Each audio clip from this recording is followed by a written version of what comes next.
Her blood left dark and returned bright through a machine we rolled between CT and the vending machine. In the time it takes an elevator to ding, her brain got a lane back. We made a clean rectangle on a dirty floor and called it a plan.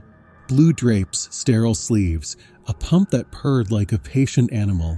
The corridor outside CT was bright enough to make dust look like confetti. Somewhere near the ceiling, a red camera light blinked, unimpressed. On the ground, the compression device thumped out a beat that had nothing to do with music. "Prime ready," I said, and the attending nodded without looking up. He had ultrasound in one hand, a wire like a silver thought in the other. Somebody read out the time. Somebody else read out the CO2 number from the breathing tube. The value wobbled, but didn't quit. Neither did we. We hadn't found a rhythm anyone could keep. 40 minutes of chest compressions before the doors. More inside. Shocks that gave back seconds, then took them away. She was 27, and the hospital had already agreed she was worth the mess we were making. A resident reached for the wrong port, and I tapped his glove. "This one," I said softly. "Fast is fine. Accurate is final." He blushed behind his mask. I said clamp, connect, dear in a tone I hoped sounded like a metronome and not a prayer. "Flow on," the attending said. The gauge rose. The blood in the loop turned the color it's supposed to be when it believes you. The corridor took a breath. Far off, an elevator dinged. Close by, the monitor decided to sing a different song. How do you build a heart outside the body before the brain runs out of time? I'd asked myself 100 times.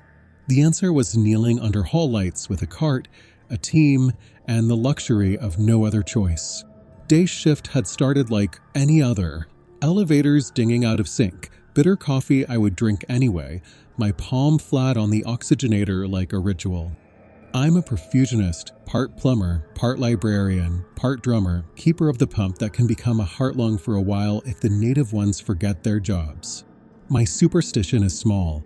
Touch the plastic lung, check the seals, count the clamps. Say nothing out loud. Invite the day to behave. Security had been sending grumpy emails all week about corridor clutter, photos of carts like ours parked where fire inspectors hate them. I'd half-typed a reply full of boring facts. Seconds matter, doors jam, our wheels squeak, and never sent it. The compression device battery I'd requisitioned as a spare hadn't been zip-tied to our cart yet. Biomed had promised end of day. I told myself I'd fetch one from the supply room if I had a quiet minute. I didn't. At 12:24, the code pagers chirped in harmony. 27-year-old female. Cardiac arrest. 40 minutes CPR en route. Refractory VF/PA. The slashes matter to some. To me it meant quiver, then pretend to organize with no pulse. Stubborn. We rolled the ECMO cart across the lobby tiles while visitors flattened themselves to the walls the way people do when they're surprised by urgency in daylight. In the ED, a thicket of bodies bent over a gurney that looked too small for this much hope. Teachers' lanyards, a nurse's office sweater cut up the middle, a plastic bag of school ID cards, a child's construction paper sun peeking from a tote. The Lucas device thumped steady on her chest, an ugly kindness. Steam lifted off her hair. The CO2 number, a proxy for weather compressions where moving blood sat in the low teens. Not nothing. The ultrasound at her ribs showed a heart that twitched like a goldfish in a bowl too shallow. 2 more shocks, the attending said. Then commit. He looked at me, not ask, not order. Just the handoff of a lane. Priming, I said. I cracked open the sterile pack with the oxygenator and circuit, the clear lung with its spiral of fibers, the red and blue lines we all know not to mix. Priming is just filling that loop with fluid and chasing every last bubble out of its corners. It's also threading a needle while your own pulse has opinions. I filled the reservoir, opened the right clamps, tilted the lung until the bubble line ran like mercury to the top. A resident knew, eager, reached to spike a bag into the venous limb. Stop, I said, and my hand was already on his wrist. Other port. He froze. I rotated the manifold so the right port kissed the spike. Watch the arrow, I said, because pointing out is kinder than shaming. He nodded, chastened and grateful to be taught, not scalded. Someone took the Lucas off for a rhythm check. Flattish lines. The attending shocked. The body hopped and settled. Back on, he said. The device resumed its thunk, a metronome you can learn to hate. The bay was already too small, too many elbows, too much air with intention in it. The charge nurse studied the board and the clock and then the hallway. Angio says 20 minutes, she said. ORs are full. CT can take her now, but she looked at the walls. The attending had already looked at me. Corridor, he said. Outside CT. The charge nurse pointed. Security can page me, he said. We're moving. We pushed the cart like a battering ram through a river of startled bodies. The corridor past the CT control room was long, clean, waxed, with the kind of shine that makes managers proud. A security camera blinked its red dot. Tape us a rectangle, I said, and 2 nurses tore blue tape off a roll and snapped lines on the tile like we were setting a stage. We draped the square with sterile cloth, then added 2 more to overlap, building a little island of clean in a world that is never clean enough. Consent in extremis, the recorder said out loud, pen squeaking on the back of a blank consent form pressed to the wall. No family present. Beneficence assumed. That's ethics condensed to a sentence you can say while kneeling. Battery, Jules RED Tech, called from the head of the bed, reading the device's tiny icon like it was a weather map. The compression machine's bar had dropped to red. Where's the spare? She asked the air, and the air looked at me like I had forgotten something. I had. Call supply, I said. Prep hands for manual if we have to. She grimaced and nodded. We made a catalog of the thing we were about to do. Big straw in a big vein to take blood out. Big straw in a big artery to give it back after the pump and the plastic lung pushed and oxygenated for her. Blood leaves dark, comes back bright. If it works, the brain's clock slows. The heart's tantrum gets time to pass. The lungs can sulk while we decide what insult started the whole mess. She had the kind of legs that can run after children at recess. Her socks had little foxes on them. I remember that because noticing anything soft in a room like this feels like a vote for a future. The nurse at the head held the tube in her mouth with one hand and kept her jaw aligned with the other, eyes on the condensation that told US air was moving. My pump purred like a cat that has been promised dinner soon if it behaves. We scrubbed while kneeling, clip-on sterile sleeves over bare forearms, glove to the elbow. The attending tucked the ultrasound probe in a sterile cover and found the river in her groin. Femoral vein, he said, and the echo screen drew a hollow oval that pulsed with each push of the device. Wire. A wire slid through a needle into a place we can't see, guided by a picture and muscle memory. Dilate, he said, and the resident advanced plastic tubes of increasing size over the wire to make a door where there hadn't been one. The venous cannula, the big straw, went in with 2 hands and a breath I didn't know I was holding. We anchored it with silk and wishful thinking. Artery, he said, and found the shallower, stiffer tube that carries blood away. A second needle, a second wire, smaller doorway, shorter straw. We talked in nouns, wire, scalpel, dilator, sheath, and in verbs, pass, advance, hold. Our voices were quiet on purpose. Panic is contagious, so is calm. Clamp, I said. Connect. Red to red, blue to blue. Deber. I tapped the apex of the clear lung and watched a chain of tiny pearls of gas run uphill to the trap where they can't kill anyone. Clear, I said, peering through plastic at bubbles that weren't there. This is the part that fixes my spine and my sins, the thing I got wrong once when I was green, rushing a prime in a bay that smelled like burned wires and regret. I had pushed too fast, missed a thread of air. A mentor's hand had shot out and closed a clamp before that snake could find an artery. Fast is fine, she'd said afterward, kind but unventable. Accurate is final. I carry those words like a coin I rub with my thumb before doors. The compression device beeped a last time and died like a stagehand who crawls off without applause. Hands, Jules said, and 2 sets found the sternum. The chorus resumed, a human thump-thump, steadier for having a heartbeat to imitate. I opened the venous clamp, cracked the pump, and the loop filled with her blood as if it had been waiting, dark cherry turning to velvet. "Flow," the attending said, and I nodded and watched the gauge rise. Her CO2 climbed, a little but honest, evidence that blood was moving again with purpose and not just with our insistence. Color returned to skin on the far side of the drapes, not a movie blush, a quiet correction, a leaving of ash. The corridor exhaled. Someone said, yes, and we all pretended it hadn't been a prayer. "Numbers?" the attending asked. "Speed at 3,000, I said. "Flow 3.5 liters. I translate even when no one needs it, a tick that comforts me. We're pushing her blood around for her. Brain gets first dibs. Pressure waveforms sketch their small mountains on my screen. The oxygenator's exhaust hissed like a kettle learning patience. I warmed the circuit of fraction because cold is a thief of rhythms, but heat is a bully if you hand it the wheel. We watched. Minute-long minutes. The resident who had almost spiked the wrong port held pressure over the arterial site like it was the last job he'd ever be trusted with. The recorder scribbled times and drugs on the glass wall with a dry erase marker. Reverse letters padded across the CT control room's window like a ransom note we intended to pay. The social worker on speakerphone found a number in a school directory and said the sentence I hate. "Are you driving? Can you pull over? I have news."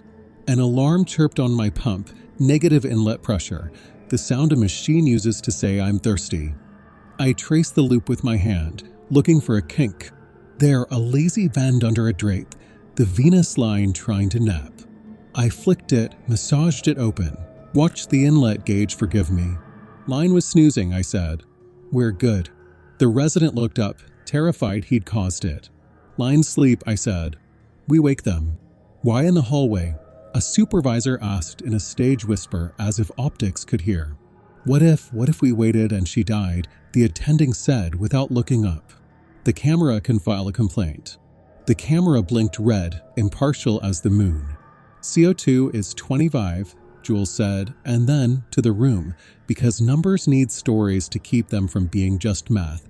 Her brain might have a lane. "Okay," the attending said. "CT now." If the pump clogs the door, we move the door. We stood from our knees in a choreography we hadn't rehearsed. I tucked the pump close, locked the wheels, then unlocked them because brakes only exist to be forgotten in the moment you need them to be gone. The respiratory therapist took the head of the bed, bag in one hand, the tube in the other, eyes on the chest, not the monitor. Jules and another tech flanked the ECMO loop like outriders, hands under lines, watching for snags. The recorder walked backward, reading numbers to the wall as if we were writing a story that needed proof it happened. The elevator we wanted chimed an apology from 3 floors below. A transport aide shouted into his radio for the other lift, the old one with the doors that stick. It opened with a sigh, and we fit ourselves into its mouth the way people load a piano into a truck. Angles, oaths, then relief. We rode up in a small silver box, a group of strangers who had become a single machine. I held the pump like a bassinet and watched the bubble trap and thought about the first time I'd ever seen blood turn from one color to another in our loop, the way shock can be not violence, but mercy when you give it a route. I thought about the teacher's socks with foxes and the construction paper sun in her tote and the way her students would be in a cafeteria somewhere telling each other adults were taking care of it. I thought about the school nurse whose hands had started compressions long before I touched a clamp. We borrow minutes, I reminded myself. We don't make them, but borrowed minutes spend the same as all the others if you use them well. CT was ready, table pulled, contrast injector snarling softly like a dog warning you not to touch its food. We rolled her in, parked the pump in the rectangle someone had taped there for us like a reserved seat. The radiologist peered from behind his glass aquarium, eyes wide, impressed against his will. "You're really doing this," he said. "We're really doing this," I said. "Scan quick," the attending said. "If you see lungs full of clots, angio next. If you don't, we still go angio because something is stealing her breath and I'd like it back." We all stepped away from the donut and its invisible hum and watched the pictures draw themselves into cross-sections of a life that had not asked for an anatomy lesson today.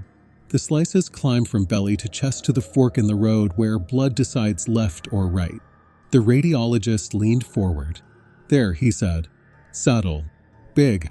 A clot like a blanket sitting where the lungs take their share from the heart, strangling the forks, bullying the right side into swelling and sulking. A pulmonary embolism that looked like a dare. The attending's mouth made a line even his mask couldn't hide. We have a diagnosis," he said. "We have time bot. We'll take it." "Angio suite," the charge nurse said, already on the phone. 10 minutes. 5, he said. "Tell them we're on their floor and I'm making coffee in their lounge." She smiled because the only thing that moves faster than urgency is a joke told by someone holding sharp instruments. We wheeled into the hallway again, a train with our own rails, and turned toward the room where wires go into places you never see and come out with problems attached. The pump purred, the oxygenator hissed, the line labels, artery red, vein blue, gleamed under fluorescent light. I watched the bubble trap do its work and breathed like I was teaching someone else to do it. Somewhere in the hospital, a child laughed at something on a tablet. Somewhere a tray clattered. Somewhere security drafted an email about sterile fields and corridors. In front of us, a door stood open and a team in lead aprons waited with calm faces and a table set for a new kind of theft. We had stolen minutes in a hallway. Now we were going to spend them. The angio doors were already open, a rectangle of light with a table at the center like a stage. The team inside wore lead aprons and the expression I love most in a hospital, calm faces, busy hands. We rolled her in, parked the pump in the blue tape square someone had laid down like a reserved seat, and opened our small world into theirs. "Pump here," I said. "Lines unhitched on your count." I tucked the loop under an arm of the table so no one would trip, taped the venous line's lazy bend where it wanted to nap, clipped the power to the orange outlet we trust the way sailors trust certain stars. "Imaging live in 10, the interventionalist said, voice cool as a faucet. The C-arm arced overhead and drew shadows that make bones look like whispers. On the screen, contrast flowed through her heart and lung forks like a river until it hit the obstacle we'd already seen, a blanket of clot draped over the split where blood chooses right or left lung. A saddle, the size that does not send postcards. "We're going to vacuum the door," he said to the young nurse at his elbow, translating because he's kind. "Catheter in, suction on, clot out." He looked at me. "Keep her flow steady. If pressure drifts, sing out." "I'll shout hymns," I said. My hands lay on the loop like I was listening for music through plastic. He made a small cut, a small tunnel, and slid a long, thin straw up from the groin to the chest, guided by the map on the screen and years of not lying to his own hands. When the straw kissed the clot, the monitor's tones went mean, circuit and body arguing about who owned which whisper of pressure. He nodded, as if to the weather, and pulled on the syringe with a force that made his forearm look like a sentence. The plunger came back heavy and red-brown, the color of rusty wash-off old swings. He emptied into a basin, went back for more. The screen's river cleared a shade. The pump hum stayed even. I coaxed a little more speed, and she accepted it without complaint. The attending, elbows angled just so, called numbers we could live with. "Again," the interventionalist said. "Again." He worked like someone who has made a deal with time and knows it doesn't negotiate but sometimes smiles if you're polite. Pressors we'd been using to goose her pressure a hair came down a notch. Her oxygen climbed a rung. The CO2 number kept telling us the brain had a lane and we were widening it. I felt the corridor still in me, the taped square on the waxed floor, the camera's red blink, all of it contained now in this room where machines hum and keys you learn if you stand near them long enough. On the third pass, he made a sound that in another context would be surprise. Here it was approval. The screen's white river parted where it had been pinched. "There we go," he said. "Now we're just tidying." He tidied. The second long fork, a smaller clot like a doorstop, gone. He pulled the straw back with the careful speed of a person dealing with an uncooperative thread through a needle and dressed the tiny hole in the groin like a secret. "Angio done," he said. "Your turn, ICU." We became a train again, bed, pump, bag, Bag of blood we hadn't needed but were proud of carrying just in case. The pump purred. The oxygenator's warm hiss filled the elevator, our little weather.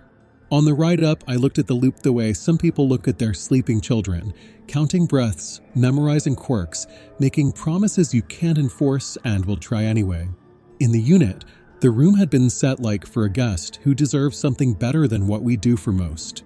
Warming blanket, lights at a kind angle, the kind of quiet that knows it is being kind. We rolled her under it all and connected her to this place where nights are long and measured and a human hand counts more than machines will admit. Blood gas, the fellow said. Translation, check if the acid is leaving the room. Lactate, the resident said. Translation, how much debt her tissues are in. Pupils, the nurse said. Translation, who's home. The screen flashed numbers you could make into a story if you believed in redemption. Acid stepping back from the cliff. Debts still high but falling. Pupils round and brisk like coins tapped and found real. I sat on my stool and watched the loop, the gauge, the trap, the swirl. The pump speed is a dial you turn the way you turn a lullaby up or down, too loud and you steal, too soft and you don't soothe. I set it where I'd put it for a stranger and then moved it one whisper gentler because she was ours now. We made the room into a rhythm. Hourly checks. Lines secured. Tape corners smoothed because every corner becomes a story if it peels at the wrong time. I charted flows and pressures, rewriting the same good sentence again and again until it felt like faith, flow steady. Circuit clear. Oxygenator happy. It's not a word we use in the ICU. It's true anyway. Her family arrived, mother first, hair pinned back like she was about to cook for 100. Eyes calm the way a lake is calm even with a storm on its far bank. A friend who taught in the next classroom, still wearing a lanyard with stickers on it, the kind that say, great job, in colors that don't exist in grown-up meetings. A principal who had left a substitute in charge with a look that said, I'll pay you in holidays if you don't let them climb the ceiling. We told them what we'd done without using any word that needed Greek. We rerouted her blood through this machine, I said, palm on the pump like you introduce a shy friend. It will do heart and lung work while we let her rest and fix the reason this happened. The mother nodded. She put her hand on her daughter's ankle and didn't move it. Minutes matter, I added, because sometimes you say a line just so the air will remember it later. People at the school did chest compressions before the ambulance arrived. We would not be here if they hadn't. The mother's mouth tilted, grief and pride like two people learning to stand in the same doorway. She teaches recess duty like it's an art, she said, and the room understood the kind of woman we were saving. Sleep in the ICU is the kind that never lands. We made do with sips of dark coffee at hours that insult civilized life and stretches of silence where you hear your own blood if you stand too still. At 2 a.m. an alarm flicked its yellow air bubble detected, and I watched the trap catch it like a spider's web takes a fly, the bubble squirming up, captured, gone. I had the sudden memory of the resident's hand on the wrong port and my clamp stopping a thread of air years ago. Fast is fine, accurate is final. I whispered it to the pump like a superstition. At 3, a nurse with hands that can quiet tigers said softly, if you can hear me, squeeze. It had been long enough to ask and not be foolish. The room waited without making a face of waiting. Her fingers closed around gloved fingers and held. The squeeze was small and perfect. The nurse didn't cry. I might have. I've learned to let a throat ache without coughing hope all over the room. Morning watered the windows in the slow way winter does. The electrician, the heart rhythm doctor, came and nodded at our loop like old colleagues at a reunion. Lightning's cousin, he said to me with a half smile, meaning electricity as medicine, meaning shocks in the ED that had bought us the chance to do this part. He watched the monitor, listened to the hiss, pressed a stethoscope in the old ritual that still matters. Right side of the heart looks less offended, he said. Translation, the clots we sucked out had let pressure out of the chest's wrong chamber. Translation, progress you can bank. On day 2, we talked about turning the dial down. We always talk longer than we turn.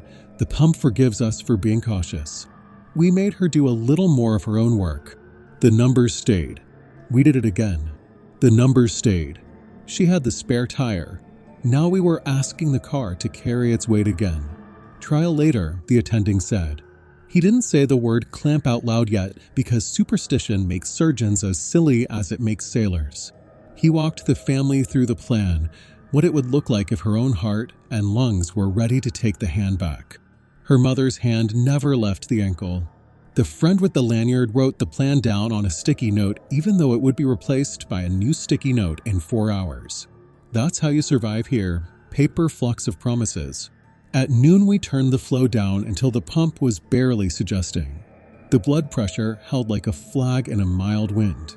Oxygen in and out through her own lungs made sense, not excuses. The numbers wrote a small poem I wish I could frame. We looked at each other over our masks and decided to stop pretending the word wasn't coming. Ready, the attending asked with the tone of a person proposing a new truth. Ready, I said, and my thumb found the dial. I spun the speed to a per you hear only if you lean in. She held. He lifted his eyes to mine above the drape, and I saw in them the memory of other rooms where this part hasn't gone this way. We've both seen the clamp go on and a person fall apart. We have both stood on different sides of a bed and swallowed, not today. Now, he said. I clamped the red line and the blue. The circuit became a loop unto itself, her blood idling in plastic while we watched the numbers that belonged to skin. They didn't flinch. Her pressure made small mountains. Oxygen sat in the place that means you can have a conversation while you walk. The CO2 number, our shoulder tap from the brain, stayed friendly. Hold it, he said, meaning hold the moment. Hold the breath too, maybe. Hold for a handful of heartbeats so we could say this wasn't a fluke. We held. The room included only this, a pump's hum going from song to whisper to memory, a hiss softening, a hand on an ankle, a line on a screen deciding to be boring. Boring is our favorite word. Off, he said, and I turned the dial until the motor wound down with a sigh like a house settling at night. The pump's whine, which you only notice when it stops, left a quiet so clean it felt like a new coat of paint. We left the cannulas in big straws and groin vessels are not things you yank because you feel victorious. We watched the tiny numbers like we were reading lips. They continued to talk. We smiled with our eyes because you don't grin over a bed that taught you humility yesterday and could teach it again at 3 p.m. By evening the straws were out. The small groin holes wore snug stitches and dressings neat as hospital corners. She slept the best kind of sedation, gentle, with morning in it. In the room's corner the pump sat like a bicycle that had brought a rider home and now leaned where it could hear dinner being made. In hospitals, endings sneak up on you. Discharge happening is like spring. You notice all at once what's been changing slowly. She sat on the edge of the bed and swung her feet. Fox socks gone. White hospital socks in their place. She stood with a therapist's hand and the numbers didn't shout. A day later she walked to the door and our pump, draped and clean, played the part of furniture. We talked with her about clots, their rude origins, their habit of forming on airplane legs and babyless, baby full pelvises, their preference for any moment you're still and unlucky.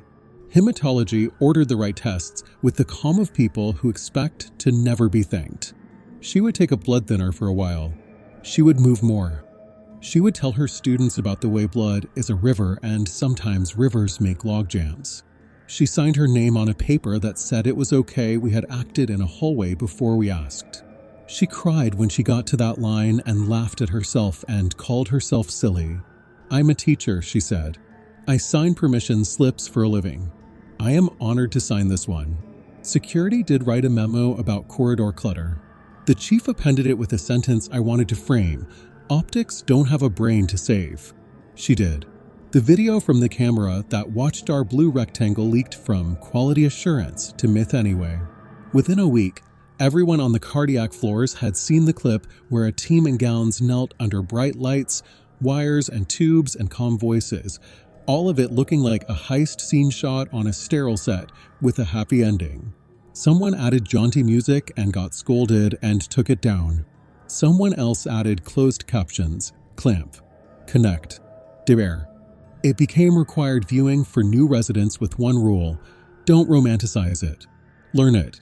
The hospital issued a policy with a title that made me smirk: Mobile ECMO Corridor Protocol, and 3 bullet points I loved more than any hymn: blue tape kits on every CT floor, spare compression batteries zip-tied to ECMO carts, security to clear bystanders without debate.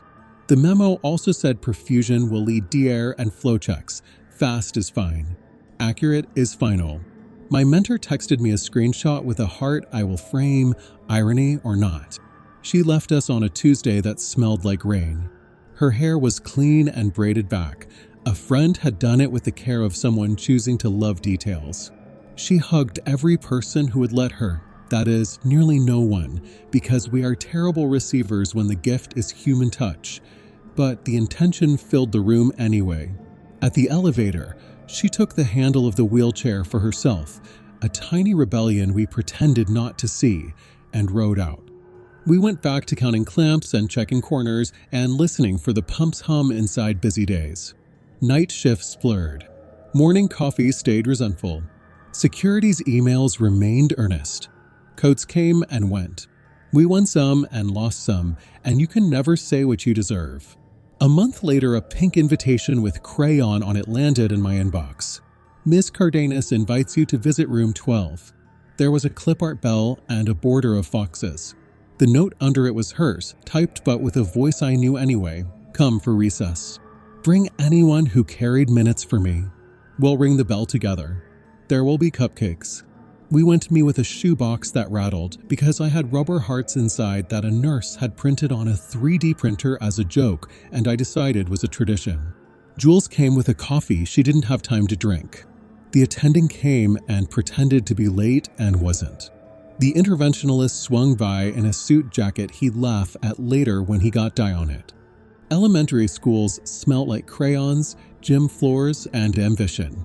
The hallway had art that made no sense unless you stood close, which is how you should look at all art. A bulletin board said we are number detectives. A boy with untied shoelaces told me he was faster when they were loose. The nurse, our first responder, stood in her doorway and gave me the smallest high five, like a secret handshake. I slid a rubber heart across her desk. She pocketed it like contraband.